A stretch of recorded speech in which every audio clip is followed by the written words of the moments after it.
सभी का Indo talk पर स्वागत है और मैं हूँ शशिकांत कुमार।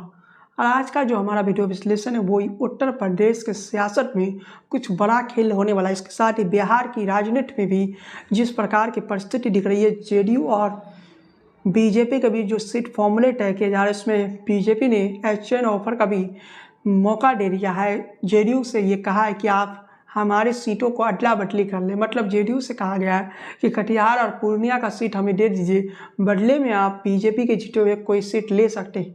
लेकिन जेडीयू की तरफ से क्या रिस्पॉन्स आ रहा है वो भी बता दें। जेडीयू कटिहार को नहीं छोड़ना चाहता है, जेडीयू पूर्णिया को नहीं छोड़ना चाहता है। जेडीयू ने कह दिया आप किशनगंज ले लीजिए। बीजेपी के लोगों ने कहा हम किशनगंज लेकर क्या करेंगे। खैर साथियों, ये तो मजाक में था। साथियों, बिहार की सियासत में इस समय एक और लड़ाई देखने को मिल रहा है। वो लड़ाई है चाचा वर्सेस भतीजा की। हम नीतीश और तेजस्वी की बात नहीं कर रहे हैं, बल्कि असल के चाचों की बात कर रहे हैं, असल के चाचा और भतीजा की बात कर रहे हैं, यानी पशुपति पारस और चिराग पासवान की। दोनों के बीच लड़ाई है, ये बात तो किसी से छिपी नहीं है। अब चिराग पासवान ने कह दिया है हम तो हाजीपुर से ही लड़ेंगे। अब जब चिराग पासवान ने कह दिया, पशुपति पारस भी हाजीपुर से ही लड़ना चाहते हैं, लेकिन चिराग ने कह दिया हम तो हाजीपुर से लड़ेंगे। चिराग पासवान के इस शब्द के बाद बिहार के सियासत में बड़ा खेल होने का अंदाजा लगाया जा रहा है। एनडीए में चिराग पासवान को 5 सीटें दिया जा रहा है, लेकिन दलित समाज अगर किसी को नेता मानता है तो वो चिराग पासवान है। पशुपति पारस को कोई नहीं जानता है।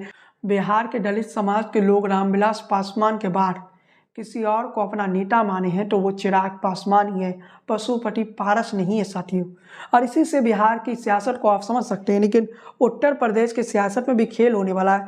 जब हम बिहार की सियासत की बात करें, दलित वोट बैंक की बात करें, अगर चिराग इंडिया अलायंस में, तेजस्वी ने तो ऑफर दे दिया है 8 सीटों का चिराग को, और चिराग इंडिया अलायंस में आ जाते हैं तो कहीं ना कहीं बिहार की सियासत बदल सकती है। वहीं बात करें तो मायावती को भी मनाने की तैयारी चल रही है, और जो अंदरूनी सूत्र है ना, उनसे खबर मिली है कि मायावती 25 सीट मायावती को उत्तर प्रदेश में मिलने वाला है।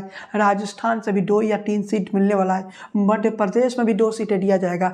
पंजाब में भी 1-2 सीट कांग्रेस देने के लिए तैयार है। और मायावती ये चाहती है कि उत्तर प्रदेश में जो मुस्लिम बहुल इलाका है, जो दलित बहुल इलाका है, दलित बहुल इलाकों के तो सीटें मायावती को दे दिया जाएगा, लेकिन मायावती ये चाहती है कि मुस्लिम बहुल इलाका की सीटें भी मायावती को दिया जाए। यहीं पर डील फंस गई है।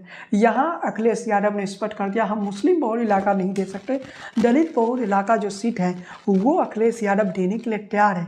लेकिन तस्वीर क्या है, मायावती चाहती क्या, मायावती चाहती क्या है, तो इस बात को समझिए। मायावती कह रही है कि आप हमें मुस्लिम बहुल इलाका दे दीजिए, हमें दलित बहुल इलाका दीजिए। मतलब मायावती उन सीटों को पाना चाहती है जहां पर मायावती के जीतने के चांसेस ज़्यादा हो। आपको कुछ आंकड़े पर ध्यान देना चाहता हूं। 2014 की बात करता हूं। 2014 के लोकसभा चुनाव में मायावती का जो वोट बैंक था 19.77% था। तब कोई अलायंसेस में मायावती नहीं थी और मायावती को सीटें मिला था 0। इससे 2 साल पूर्व मायावती 2012 तक उत्तर प्रदेश में सरकार चला रही थी, वो भी पूर्ण बहुमत वाली। 2019 की बात करें तो मायावती को जो वोट शेयर है वो घट गया, 19.43% हो गया, लेकिन मायावती की सीटें 10 हो गया। मतलब इस बात पर गौर करिए और इस चीज़ को गौर करिए कि जो मायावती गठबंधन में होती है तो मायावती की सीटें बढ़ जाती है, लेकिन मायावती जैसे ही गठबंधन से बाहर बिना गठबंधन की लड़ती है तो मायावती को सुनने मिलता है, यानी हाथी को कोई महत्व रोल नहीं मिलता है। इस बार भी हाथी को अगर सीटें चाहिए तो उसे गठबंधन में जाना पड़ेगा, उसे कांग्रेस के साथ जाना पड़ेगा। और इस वक्त जो मायावती का ऑफर मिला ये किसी भी क्षेत्रीय दल को नहीं मिलता है, जितना बड़ा ऑफर मायावती को मिल गया। जब राहुल गांधी ने कह दिया कि आपको देश के अन्य राज्यों में जहां आपकी प्रतिनिधित्व है, जहां आपके वोट शेयर है, वहां हम आपको सीटें देने को तैयार है। और एक और खबर आपको देना चाहता हूँ, और दूसरी खबर ये है कि मायावती से कांग्रेस के पूर्व अध्यक्ष सोनिया गांधी ने भी बात किया और लगभग ये डील फाइनल हो चुका है। मायावती थोड़ा ईडी सीबीआई से डर रही है। खबर है कि जैसे ही आचार संहिता लगने का ऐलान होगा, मायावती उत्तर प्रदेश में सबसे बड़ा खेल खेलने जा रही है और मायावती उत्तर प्रदेश के सियासत को बदलने जा रही है। और मायावती उत्तर प्रदेश की राजनीति में सबसे बड़ा गेम प्लान सेट करने जा रही है।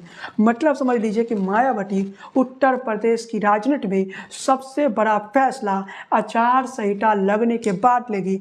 कल्पना कीजिए कि दलित राजनीति के 2 बड़े चेहरा, एक तरफ है बिहार में चिराग पासवान, अगर चिराग इंडिया में आ जाते हैं और उधर मायावती इंडिया में आ जाते हैं तो इंडिया किस प्रकार से मजबूत हो सकता है। अगर ये सब कुछ हो गया, चिराग पासवान भी आ गए, मायावती भी आ गई, तो कौन सा फॉर्मूला तय होगा? तो नया फॉर्मूला होगा PDM। PDM का मतलब है पिछड़ा, दलित एंड मुस्लिम। मतलब ये तीनों साथ आ जाएंगे। अगर ये गठबंधन हो जाता है उत्तर प्रदेश में, अगर वो गठबंधन बिहार में हो जाता है चिराग पासवान के आने के बाद, आप समझ सकते हैं कि PDM हो जाएगा। मतलब पिछड़ा, दलित और मुस्लिम एकजुट हो जाएगा। फिर क्या होगा बिहार की सियासत में, फिर क्या होगा उत्तर प्रदेश की राजनीति में? थोड़ा गणित को समझिए। 2019 की लोकसभा चुनाव को देखें तो उत्तर प्रदेश में जो बीजेपी की सीटें था वो 64 था। 80 में से 64 सीटें बीजेपी ने जीता था। इसके साथ ही आपको बताते बिहार की बात करें तो 40 में से 39। इन दो राज्यों से कितना सीटें जीत गया था? 103। 120 सीटों में 103 सीटें एनडीए जीत गया था। यूँ कहिए कि नरेंद्र मोदी जी ने प्रधानमंत्री यही दो राज्य से बन गए थे एक तरफा जीत के कारण। लेकिन अगर 2024 में एक तरफ मायावती उधर आ जाती उत्तर प्रदेश में और बिहार में चिराग पासवान आ जाते हैं तो खेल नया तरीका से होगा। नया खेल क्या होगा? तो चिराग के आने के बाद पिछड़ा, चिराग पासवान और मायावती के आ जाने के बाद पिछड़ा प्लस दलित प्लस मुस्लिम यानी PDM एकजुट हो जाएगा। और ये तीनों जब एकजुट हो जाएंगे तो खेल बड़ा होगा। सीटों में जब इसके अंतर की बात करें तो ये कम से कम 40 सीटों को प्रभावित करेगा। यूँ कहिए कि जो एनडीए के सीटों की सरमीन पिछले बार एनडीए की जो सीटों की स्थिति पिछले बार तक 103 तक था, वो घटकर 60 या 65 या 70 पर पहुंच जाएगा। ऐसी परिस्थिति हो सकती है अगर तीनों को मिला दे, दलित को मिला दे, मुस्लिम को मिला दे, पिछड़ा को मिला दे। लेकिन एक और बात मैं बताना चाहता हूँ कि ओबीसी वोटरों की जब हम बात करते हैं तो पिछले बार तक ओबीसी वोटरों का जो एक बहुमत आबादी था वो बीजेपी के साथ खड़ा रहा।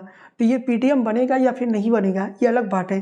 गठबंधन तो हो जाएगा इन नेताओं के बीच, लेकिन क्या इनके वोटर भी इनके साथ जाएंगे? उदाहरण के तौर पे हम 2019 के चुनाव को लेते हैं, तब समाजवादी पार्टी और BSP साथ चुनाव लड़ी थी। तो कहानी क्या हुआ था वो भी बता दें कि तब की कहानी ये हुई थी कि दोनों साथ में चुनाव लड़े थे। लेकिन उसके बाद की कहानी ये हुई कि जो मायावती के वोटर थे ना, जाटव, मायावती के कोर वोटर माने जाते हैं जाटव, जिस जाति से मायावती आती है उसी जाति की बात करें तो मायावती के कोर वोटर जो है ना वो बड़ा चालाकी के थे।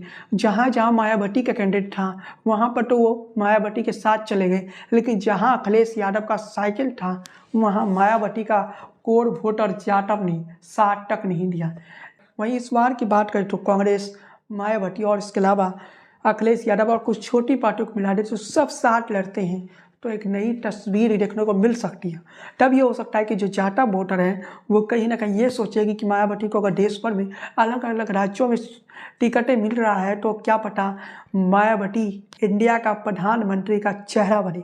यानी इंडिया के प्रधानमंत्री के चेहरा के तौर पे मायावती जानी रही। एक दौर था जब उत्तर प्रदेश की मुख्यमंत्री थी मायावती और उस दौर में मायावती को सब प्रधानमंत्री बनाने की बात कर रहे थे। लेकिन आज के दौर में मायावती की राजनीति को हाशिए पर चला गया। लेकिन एक बार फिर वो मौका है जब अगर मायावती इंडिया अलायंस में आ जाती है तो क्या पता मायावती देश के प्रधानमंत्री बन सकती है। क्या पता मायावती पहली दलित प्रधानमंत्री बन सकती है और साथ में इंदिरा गांधी के बाद दूसरी महिला प्रधानमंत्री बन सकती है। ये बातें मायावती के मन में भी है और मायावती भी इस समय इंडिया अलायंस के साथ इसी डील करने में लगी हुई है। जब मायावती को देश भर में 2 सीटें, 1 सीटें भी मिलेगा तो मायावती की सीटें अगर मान लेते हैं 40 पर 30 पर पहुंच जाता है, उत्तर प्रदेश में सभी सीटों को जीत लेते हैं, 30 या 35 या 40 पर भी पहुंच जाता है, तब भी मायावती ये कह सकती है, तब भी मायावती को इंडिया अलायंस के जो गठबंधन के साथी हैं वो प्रधानमंत्री बनाने का दांव खेल सकते हैं। कारण बस इतना है कि मायावती के आने के बाद सीधे तौर पर दलित वोटरों को इंडिया अलायंस अपनी तरफ ले जाएगा और मायावती दलितों के एक बड़ा चेहरा बन के उभर सकती है। लेकिन ये सारी बातें एक कल्पना है, क्योंकि सच्चाई तो यही कि मायावती भी इंडिया अलायंस में आ जाती है तो तस्वीर में ज़्यादा फर्क नहीं पड़ेगा। पिछली बार 2019 तक के लोकसभा चुनाव में बीजेपी के पास 44% वोट शेयर था। अब मायावती आ जाती है तो वोट शेयर मान लेते हैं कि इंडिया अलायंस का सारा वोट शेयर अगर एकजुट हो जाता है, 2019 में जो वोट शेयर मायावती को मिला 2019 में मायावती का जो वोट शेयर था वो 19.43%, लेकिन 2022 के विधानसभा के चुनाव को अगर आप देखेंगे तो 12 से 13% तक मायावती का वोट शेयर रहा है। मायावती का वोट शेयर 2022 के विधानसभा चुनाव के दौरान घट गया है 2019 के लोकसभा चुनाव की तुलना में। आज की परिस्थिति में अगर मायावती इंडिया अलायंस में आ जाती है तो बीजेपी को कुछ सीटों पर तो नुकसान करवाएगा, और ये उम्मीद नहीं कर सकती कि बीजेपी 50 या 55 सीटों पर रुकेगा। उसके बाद भी बीजेपी जो है वो सबसे बड़ा दल बना रहेगा, और इस बात को बीजेपी को भी मालूम है कि आगे चलकर मायावती इंडिया अलायंस में आ सकती है। इस कारण से बीजेपी अपने आप को दक्षिण के राज्यों में मजबूत करने की कोशिश कर रहा है। बीजेपी इस कारण से आप देख सकते हो उड़ीसा में बीजेपी ने एक गठबंधन कर लिया, और उड़ीसा में जब बीजेपी ने गठबंधन किया तो इसके पीछे का असल कारण बीजेपी का यही है कि बीजेपी हर जगह से सीटें लाना चाहता है। बीजेपी बिहार की बात करें, बीजेपी बिहार में नीतीश कुमार से फिर से गठबंधन किया। कारण बस ये है कि बीजेपी अपने सीटों की संख्या को जो नुकसान उत्तर प्रदेश में मान लिया जाए, उत्तर प्रदेश में जो नुकसान हो जाए उसकी भरपाई बीजेपी करना चाहता है। इसके अलावा बीजेपी का मुख्य फोकस इस समय दक्षिण के राज्यों में है। मेरे हाथों में इस समय 24 की रणभूमि की बुक है, और इस बुक में भी मैंने लिखा था कि 2024 के चुनाव में जो बीजेपी की सीटें बढ़ेगी वो दक्षिण के राज्यों से बढ़ेगी। और नोट कर लीजिएगा, इस बार दक्षिण के राज्यों में बीजेपी की जो सीटें होगी वो 30 से 40 तक पहुँच सकती है। 30 से 40 में एक आंकड़ा दे रहा हूँ, और इस बात पर गौर करके रखिएगा साथियों। लेकिन सब कुछ अगर मान लिया जाए कि मायावती आ जाती इंडिया अलायंस में तो फिर फ़ायदा किसको होगा? तो जाहिर सी बात है, इंडिया अलायंस में मायावती आती है तो इसमें मायावती को ही फायदा होगा। अखिलेश यादव को ज़्यादा लाभ नहीं होगा, क्योंकि मायावती का जो कोर वोटर है वो अखिलेश यादव को कभी वोट नहीं देगा, वो कांग्रेस को वोट नहीं देगा। वो जो वोटर है वो मायावती को ही वोट देगा। वो वोटर एक ही परिस्थिति में अखिलेश यादव को वोट देगा, कांग्रेस को वोट देगा, जब मायावती इंडिया अलायंस के पीएम चेहरा होगी, जब मायावती इंडिया अलायंस के प्रधानमंत्री चेहरा होगी। मायावती अगर इंडिया अलायंस में प्रधानमंत्री चेहरा बनती है तो दलित वोटर जो है एक तरफा हो सकता है मायावती के पक्ष में।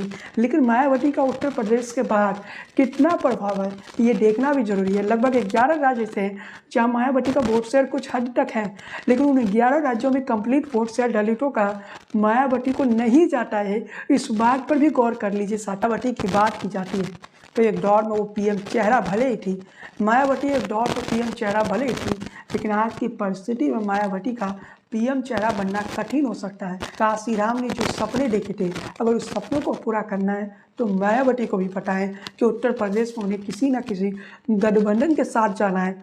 बीजेपी के साथ मायावती नहीं जाएगी, बीजेपी के साथ जाएगी तो मायावती को बस सरकार चलाने का मौका मिलेगा, 2-4 मंत्री अपनी बना सकती है। उस समय मायावती मुख्यमंत्री नहीं बन सकती अगर बीजेपी के साथ जाती।